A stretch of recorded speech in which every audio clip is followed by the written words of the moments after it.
Welcome everyone to my review of the December 12th edition of Monday Night Raw. The main highlight of this show was the main event match between Seth Rollins and Bobby Lashley.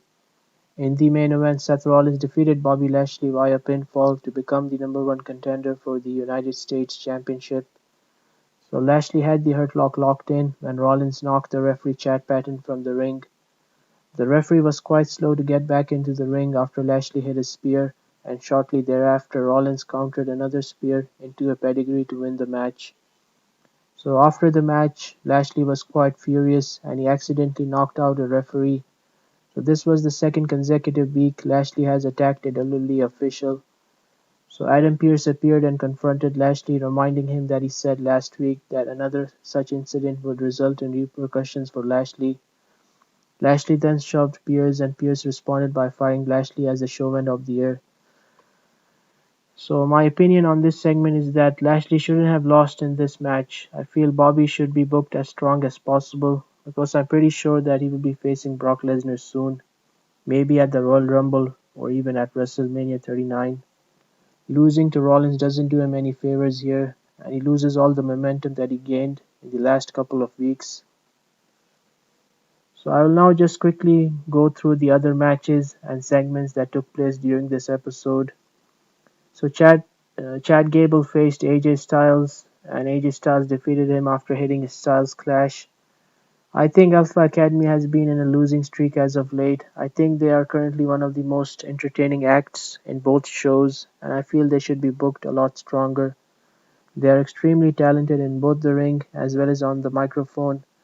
Their segments from Smackdown with Kurt Angle saved the show in my opinion. Their reactions and facial expressions during the milk truck segment were excellent. So there was also a match between Judgment Day and Akira Tozawa and the Street Profits. So Judgment Day picked up the win, and I think WWE is doing a good job in building Dominic Mysterio as a credible heel. Since turning heel, Dominic has been showing some personality and charisma. I do see Rey Mysterio eventually returning to Raw to confront Dominic. I think we will be seeing Dom versus Rey at WrestleMania 39, maybe with some mask or career on the line stipulation. Dexter Lumis and Johnny Gargano also had a funny segment where they were giving away free merchandise to the fans in attendance. The Miz interfered and a ladder match between Miz and Lumis is set for next week with the bag of money on the line. Since Dexter Lumis and Johnny Gargano have returned, they have both been used as comedy acts and have not been involved in anything meaningful or serious. I see a lot of potential in Dexter Lumis, and if booked right, he can be a big star. I find the Miz's shtick quite stale as he's been doing the same stuff for almost a decade now. Elias was attacked by the Bloodline last week in the parking lot. This week, Elias faced Solo Sikoa, where Solo was able to pick up the win. So before the match started, Elias asked Kevin Owens to be in his corner for the match, which Owens refused due to their history. I like that they did not forget about their history despite both of them being baby faces now. The first few segments between Ezekiel and Kevin Owens were very entertaining and funny.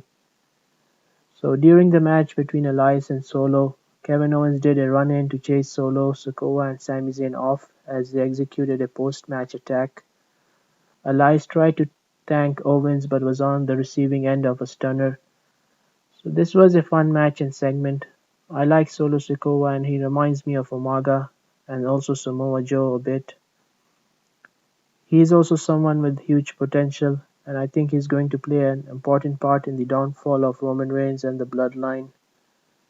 They did hint us that he was sent by the elders to join the Bloodline, so he does also seem to be disinterested in the antics of his brothers and Sami Zayn despite being the most accepting of Sami early on. So I'm excited to see how this all plays out. Overall, this wasn't a really good show, and I'm going to give it a C grade. I'm interested in knowing your thoughts and opinions in the comments box below. Like always, don't forget to leave a like and subscribe to the channel. Thanks for watching and see you in the next video. Take care.